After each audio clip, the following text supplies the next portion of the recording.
안녕하세요. 그녀의 북살롱 미셸입니다. 오늘은요, 삼국지, 우리 너무나 잘 알고 있는 삼국지, 나간중 씨의 삼국지를 다시 읽어볼까 합니다. 주식의 관점에서 삼국지에 나오는 등장 인물들을 평가해 보려고 해요. 그냥 가볍게 들으시기 괜찮으실 거예요. 너무나 유명한 삼국지 초입에 나오는 문장 소개해 드리겠습니다. 저희들 유비, 관우, 장비가 비록 성은 다르나 이미 의를 맺어 형제가 되었는즉 마음을 같이하고 힘을 합해 어려운 자와 위태로운 자를 구하며 위로는 나라에 보답하고 아래로는 백성들을 편안케 하되 저희가 동년 동월 동일에 태어나지는 못하였으나 다만 동년 동월 동일에 함께 죽기를 원하오니 황천후토는 이 마음을 굽어 살피시어 우리가 의리를 배반하고 은혜를 잊거든 하늘과 사람이 함께 죽여 주소서 라고 유비와 관우, 장비가 의를 맺는 그 순간에 나온 문장입니다. 한 고조 유방이 한 나라를 세운 뒤 400년이 지난 후한 말기에 환관이 득세하면서 조정은 극히 부패했고 백성들은 도탄에 빠졌죠. 견디다 못한 농민들은 황건적에 난을 일으키고요. 각지의 호족들은 자신들의 군사를 키우며 천하 대세를 꿈꿉니다. 동양의 베스트셀러라 불리는 삼국지는 이런 배경에서 시작됩니다. 우리가 일반적으로 말하는 삼국지는요, 나관중의 삼국지 통속 연의란 삼국의 세 나라의 이야기를 대중이 읽을 수 있도록 쉽게 재밌게 풀어 썼다는 뜻이죠. 이 나관중의 삼국지 통속 연의예요. 우리가 일반적으로 말하는 것은 그러니까 소설 삼국지 정도라고 보시면 되겠습니다. 그럼 진보는 뭘까요? 소설이 아니라 삼국의 진짜 역사책은 뭘까요? 바로 진수의 같은 이름 삼국지입니다. 세 나라의 역사라는 제목이죠. 진수라는 인물은 진나라 사람이고요. 조조가 세운 위나라의 정통성을 이어받은 사람입니다. 그래서 조조를 정통으로 기술하죠. 유비가 아니라 조조가 정통이에요. 하지만 우리에게 많이 읽히고 있는 이 나관중의 소설 삼국지에서는 주인공이 유비이죠. 나관중이 유비를 주인공으로 내세운 겁니다. 명나라 사람이었어요. 나관중이라는 인물은 본인이 이제 명나라 사람이었기 때문에 명나라의 뿌리인 한나라를 중심에 세웠죠. 진수가 삼국지의 인물들을 비교적 객관적으로 평가한 반면 나관중은 한나라의 정통성을 잊지 않은 조조나 여포 등을 과도하게 폄훼했다는 평가를 받고 있습니다. 정사인 진수의 삼국지에 비해 나관중의 삼국지 통속 연의는 소설이기 때문에 기술에 비교적 자유로웠을 거죠. 그런 점을 감안한다 해도 결국 역사는 누가 쓰느냐에 따라 달라질 수 있다는 그런 평범한 진리를 다시금 확인하게 합니다. 그렇죠? 평범한 진리, 어디 역사뿐이겠습니까? 세상에 떠돌고 있는 모든 이야기, 모든 뉴스, 모든 관찰들이 다 보는 이의 시각에 따라 재단된 그의 보여진 현실이고 관찰일 뿐입니다. 자, 삼국지 통속 연의는 삼국지연의라고 줄여서 불리기도 합니다. 우리에겐 삼국지연의가 훨씬 익숙하죠. 삼국지연의는 원나라 소설인 신의함의 수호지, 명나라 소설인 오승은의 서유기, 소소생의 금병매 등과 함께 중국의 4대 기서로 꼽힙니다. 국내에서는 작가 이문열, 황석영의 삼국지가 있고요.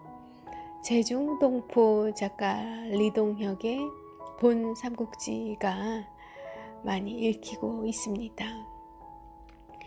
자, 그러면 삼국지의 얘기 속으로, 무대 속으로 좀 넘어가 볼게요. 삼국은 조조의 위, 유비의 촉, 손권의 오, 이 세 나라를 일컫습니다. 위는 북쪽에 위치하고 있고요. 촉은 현재 중국의 서남쪽 부분, 그리고 오는 동남쪽입니다. 그러니까 위는 오늘날의 베이징, 그리고 오는 오늘날의 상하이 정도에 위치하고 있어요. 그때의 그 시절의 삼국이 오늘날에도 큰 도시로 그렇게 이어져 오고 있는 겁니다. 삼국지에는 수많은 영웅호걸들이 나옵니다. 원체 명멸하는 영웅들이 많다 보니 삼국지는 뭐 영웅들의 서사죠. 그러다 보니 인물 사전이 필요할 정도인데요.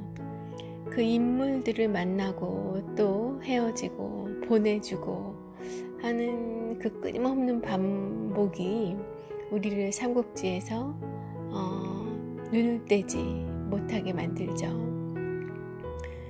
사람을 쓰는 용인술, 절묘한 계략, 협상과 설득, 반전을 거듭하는 처세술 등이 아주 풍부하게 넘쳐납니다. 그래서 CEO를 위한 경영 전략서라고도 많이 읽혀요. 중국에서는 삼국지를 한 번도 읽지 않은 사람과 또 삼국지를 3번 이상 읽은 사람과는 상대도 하지 말라는 말이 있습니다.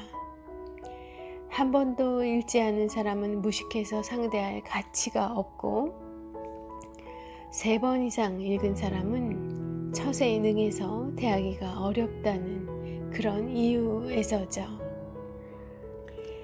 삼국의 인물들은 제각기 다른 재능을 갖고 있는 캐릭터들이에요. 이 때문에 전략 시뮬레이션 게임으로도 제작되어서 한때 큰 인기를 끄기도 했습니다. 그럴 법도 하죠. 게임 만드는 제작사의 입장에서는 이 삼국지의 컨텐츠, 스토리, 그리고 인물들은 너무나 탐나는 매력적인 그런 소재일 겁니다. 수많은 영웅 호걸들을 어떻게 조합하고 언제 투입하느냐에 따라 각각의 전투에 있어서의 승패가 뒤바뀝니다. 전투에 크게 패해서 망하기 직전까지 갔다가도 우뚝 일어서는가 하면 승기를 다 확보해 놓고도 승리를 다 잡아 놓고도 목숨만 부지하며 도망치는 일도 흔하죠. 승부는 인물 기용에서부터 결정이 납니다. 초야에 묻혀있는 인재들을 끌어모아 적재적소에 투입하는 것이 관건이고요. 때로는 빠른 결단을 해야 하고 때로는 시기를 기다려야 합니다. 주식 투자와 매우 흡사해요. 어떤 주식을 언제 사들이고 또 언제 매각할 것이냐 아주 중요한 문제죠. 타이밍이 정말 중요하다고 해요. 근데 그렇지만 타이밍만큼 중요한 것이 또 얼마나 그 타이밍에 무관하게 장기적으로 그리고 항상 신뢰할 만한 수익을 가져다 줄 수 있는가, 그것 또한 더 중요한 포인트가 되겠습니다. 자, 삼국지의 무대를 주식시장이라 상정하고 인물들을 평가해 보죠. 한번 같이 해보세요. 주식시장판이 중국 대륙이라고 가정을 하고요. 그 시장을 흔들 3대 대형 우량주는 무언가 하면요, 바로 유비, 조조, 손권이라는 인물들입니다. 이른바 블루칩이죠. 블루칩은 트럼프의 포커에 쓰이는 흰색, 빨간색, 청색 등 세 가지 칩 중에서 청색 칩의 금액이 가장 큰 데서 가장 금액이 높은 거죠. 청색이. 거기에서 유래된 이름입니다. 블루칩이라는 명칭이요.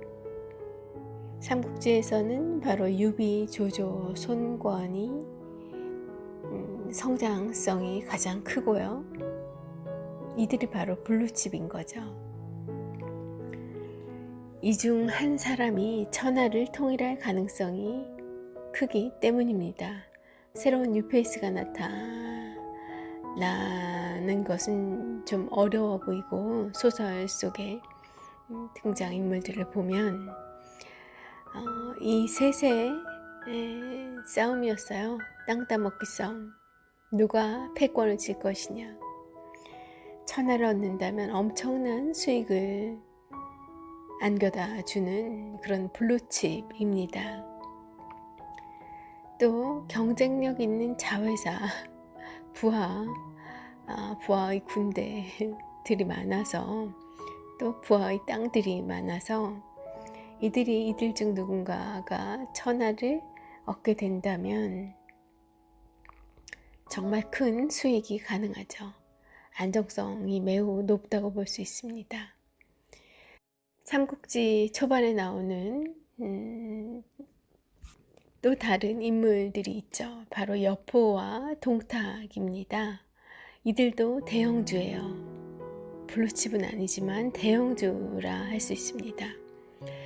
하지만 부패한 동탁은 실제 가치보다 고평가되어 있을 가능성이 크고요. 여포의 힘으로 근근히 버티는 동탁은 분식 회계의 우려마저 보입니다. 반면 여포는 가능성으로는 3명의 대형 우량주와 견줄 만한 인물이에요. 다만 지략이 뛰어나지 못해 안정성에 문제가 있어 보입니다. 그리고 그가 택한 동탁이라는 그 인물이 그를 우량주가 될 수 없게 하는 요소이기도 한 것 같아요. 또 유비와 함께한 관우와 장비, 빼먹을 수 없죠. 이들도 한때 저평가되어 있던 그런 우량주입니다. 그러나 역시 블루칩은 아니죠.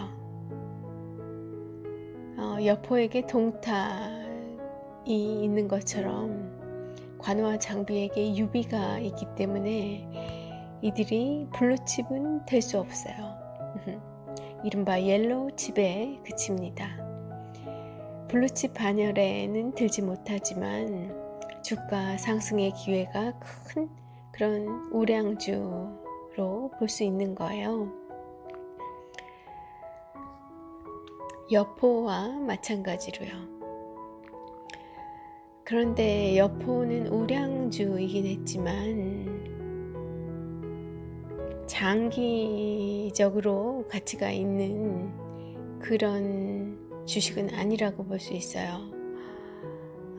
동탁의 안정성이 매우 안 좋기 때문에 그와 연계가 되어 있는 여포의 가치는 그 자체로는 대형 우량주이지만 장기적 안정성은 매우 떨어진다고 볼 수 있고요. 동등한 레벨의 우량주였던 그 관우와 장비가 한때는 이제 여포보다 저평가되어 있던 우량주였지만 유비를 통해 제대로 평가받기 시작합니다. 여포처럼 이제 우량주가 된 거죠. 그렇지만 또 여포와 달라요. 여포는 타이밍이 중요했던 그런 안정성이 높은 우량주였던 데 비해서 관우와 장비는 그들의 안전성을 유비가 보장해주고 있습니다. 이들은 그래서 장기적으로 매우 안정적인 우량주로 들어가죠. 블루칩 반열에 들지는 못하지만 주가 상승의 기회가 큰 우량주라는 거고요. 관우와 장비는 벼슬이 낮아 호족들의 인정을 받지 못했지만 이벤트가 있었죠. 관우가 대운수리 시기 전에 화웅의 목을 베어오면서 이들에 대한 평가가 훅 달라집니다. 이렇게 우리는 그들의 행보를 주시해야 돼요. 이에 대한 평가는 시시각각 변하기 때문에 시장의 상황과 그리고 이들의 선택, 이들의 도전 이런 것들에 따라 가치는 변해 갑니다. 과거의 업적들이 어느 정도 일정 부분 고정적인 이들의 가치로 기반이 되어준다면 이들의 현재의 선택과 그리고 앞으로의 계획, 미래, 꿈 이런 것들과 그것을 달성해 가기 위한 노력들이 이들의 가치 부분을 담당하죠. 이들 주식들의 어떤 꿈을 가지고 있고 어떤 실행을 해나가고 있느냐가 이들에게 기대를 할 것인가, 더 많은 성원을 해줄 것인가, 지켜봐 줄 것인가 이런 주식 시장의 수많은 잠재적 주주들에게 관전 포인트가 됩니다. 때로는 투자를 부추기고요. 때로는 매도를 부추기죠. 인생도 마찬가지인 것 같아요. 우리의 인생, 나는 지금 어떤 인생을 살고 있을까요? 매수를 부추기는 그런 삶을 살아가고 있을지, 매도를 부추기는 삶을 살아가고 있을지요. 나이가 든다고 해서 들어간다고 해서 슬픈 일만도 아닌 거죠. 이렇게 장기적 우량주의 길을 그리고 나아간다면 그런 결실이 풍성한 유비와 같은 미래가 기다리고 있을 것이고, 그렇지 않다면 동탁의 미래가 나의 미래가 될 수도 있는 겁니다. 우린 지금 어떤 길에 올라 있습니까? 미래가 보장되는 그 길에 올라 있습니까? 아니면 현재를 갉아먹고 추락해가는 길에 있는가요? 저에게 묻는 질문이기도 합니다. 유비의 시각으로 볼 때 조자룡은 가치주예요. 유비는 조자룡을 보고 첫눈에 반합니다. 하지만 공손찬 아래에 있는 조자룡은 당장 빼오기가 쉽지 않죠. 눈물을 흘리며 훗날을 기약합니다. 조자룡은 자신의 공적을 내세우지 않는 무한 충성심으로 많은 이들의 흠모를 받게 되고요. 그리고 또 삼국지의 대표적 인물이 하나 더 있습니다. 유비가 삼고초려에서 모셔온 제갈량이죠. 제갈량은 최고의 작전주입니다. 작전주는 주가를 끌어올리거나 내리는데 동원되는 그런 주식을 말해요. 굉장히 매력적이어야 하겠죠. 내 회사의 주가를 훅 뛰게 할 수 있는 그런 최고의 전략적 무기라 할 수 있습니다. 제갈량은 신묘한 계략을 세워서 매 싸움판을 제 손 위에 얹어놓고 주무르듯이 합니다. 삼국지 최고의 전투시는 적벽대전이죠. 영화로도 몇 번 나와 있는 그 전투입니다. 100만 조조군과 맞붙은 유비와 송건의 10만 동맹군 100대 10입니다. 어떻게 이겨야 할까요? 제갈량의 남동풍과 불을 이용한 공격이었죠. 이 공격으로 10으로 100을 이기는 대승을 거둡니다. 제갈량과 같은 작전주로는 조조의 순욱이 있고요. 오나라의 노숙이 있습니다. 또 여인도 한 명 있죠. 바로 초선인데요. 동탁과 여포를 미인계로 사로잡았던 초선은 테마주로 분류할 만합니다. 영웅들의 놀이판에 남성 영웅들의 놀이판에 여성이 끼어들 여지가 없었지만 당시에는요. 영웅의 마음을 사로잡는 역할에서는 반짝 주목을 받죠. 테마주로 불릴 수 있겠습니다. 그리고 또 한 장면, 제갈량이 군령을 어기고 대패한 마속의 목을 친 사건이 있어요.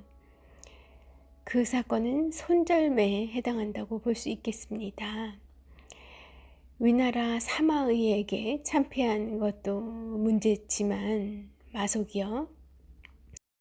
마속에 대한 군령을 어긴 그 마속을 벌하지 않는다면 또 너무나 사사롭게 소소하게 벌한다면 군유를 제대로 세우지 않는 격이 되기 때문에 다음 전투도 승리를 기약하기 어렵다고 판단 내린 거죠.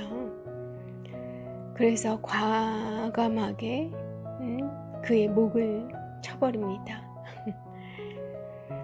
투자 실패로 손실을 본 종목은 미련을 갖고 질질 끌기보다는 과감하게 떨쳐내는 것이 때로 다음 투자를 위해서 이로울 수 있음을 보여주는 그런 대목이기도 해요. 그렇게 손절매 해버려야 하는 주식도 있지만 원디시전 주식도 있습니다. 바로 단 하나의 선택, 즉 사서 쥐고 있기, 쟁여놓기만 하면 된다는 의미이죠. GE, 휴렛패커드, 월마트, 맥도날드, 3M 이런 주식들처럼 사서 쥐고 있기만 하면 되는 종목들일 텐데요. 삼국지 속에도 그런 원 디시전 주식들이 있습니다. 바로 유비, 관우, 장비, 제갈량, 조조, 공손찬, 태사자, 사마의 이런 인물들이 그런 사서 쥐고 있기만 하면 되는 주식들일 겁니다. 그러나 이런 주식들도 항상 멋졌던 것은 아니에요. 항상 떨어지지 않느냐 하면 그런 것은 아니에요. 등락이 있습니다. 때로는 낙폭이 가장 클 때도 있어요. 왜냐하면 그럴 수밖에 없는 게 높이 올라간 가격이기 때문에 떨어질 폭도 큰 거죠. 네, 주식의 관점에서 삼국지의 주인공들을 평가해 봤어요. 재밌으셨을까요? 삼국지는 한족의 중화사상 이데올로기가 포함된 소설이라고 주장하는 시각도 있습니다. 바로 삼국지 바로 읽기의 저자인 동양대학 김은회 교수님의 의견이고요. 김은혜 교수님께서는 또 이런 이야기도 하십니다. 동탁에 대해 편견을 갖지 말라는 거예요. 책 속에서는 천하에 몹쓸 사람으로 나와요.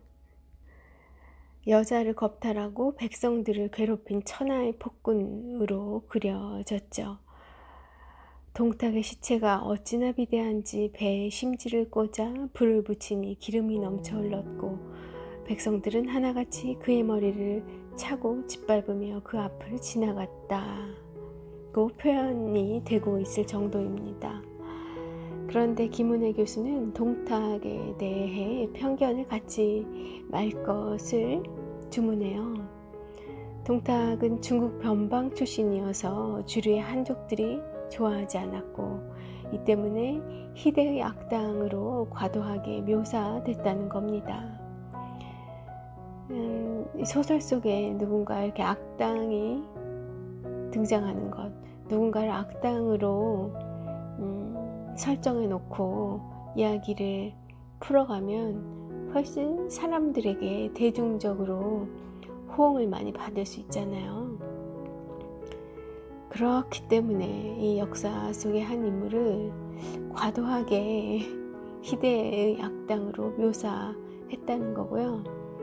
그가 실패했을지 모르지만 그의 시도나 어떤 정책들 그런 면에서 제대로 그리고 이 높게 평가받아야 될 측면들도 있다는 거예요. 오히려 정사, 나관중의 삼국지가 아니라 진수의 삼국지에 보면 동탁에 대해 긍정적으로 기술한 내용들이 많다는 이야기도 덧붙이고 있습니다.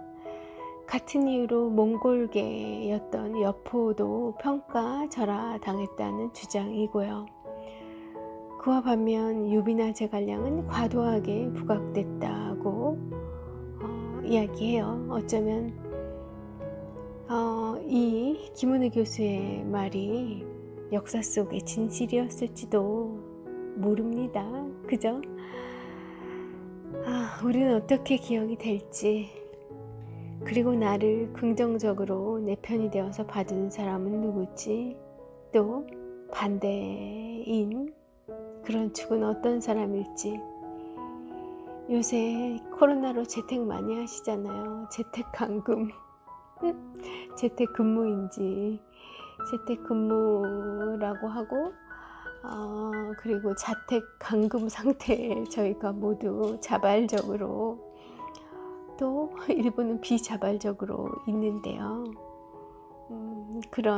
이런 생각들, 내 인생에 등장했던 많은 그런 사람들에 대한 주식 관점에 혹은 주식이 아닌 다른 관점의 인물 재평가를 해보시는 것은 어떨까요? 또 내가 나와 만났던 그런 사람들에게 어떤 가치로 인식이 되었을지, 어떤 주식으로 분류될 수 있을지, 뭐 주식은 제외하더라도 어떤 사람으로 기억되고 어떤 사람으로 여겨지고 있는지 지금 차분히 되돌아보게 되는 시간인 것 같아요. 우리 굉장히 이제 사람들과 오프라인으로 대면했던 그런 일들로부터 너무나 많이 스트레스를 받아왔는데, 이런 재택근무 기간을 경험하고 또 그 기간이 점점 길어지게 되면 아마 온라인에서 하는 그런 덕분으로 대인관계에서 오는 스트레스는 좀 줄 수 있을 것 같고요. 반면에 또 새로운 온라인 풍속, 온라인에서 오는 온라인 업무, 온라인 릴레이션, 온라인 커뮤니케이션에서 오는 어떤 스트레스도 발생할지 모르겠습니다. 그리고 동시에 대면에서 무언가를 자유롭게 할 수 있었던 그때가 얼마나 소중했나 하는 생각도 곧 올 것 같아요. 그죠? 이렇게 2020년도에 여름이 다 가고 어느새 9월이 시작되었습니다. 오늘도 좋은 하루, 또 주말을 시작하는 그런 즐거운 금요일 되시길 바랄게요. 함께 해주셔서 감사합니다. 미셸이었습니다.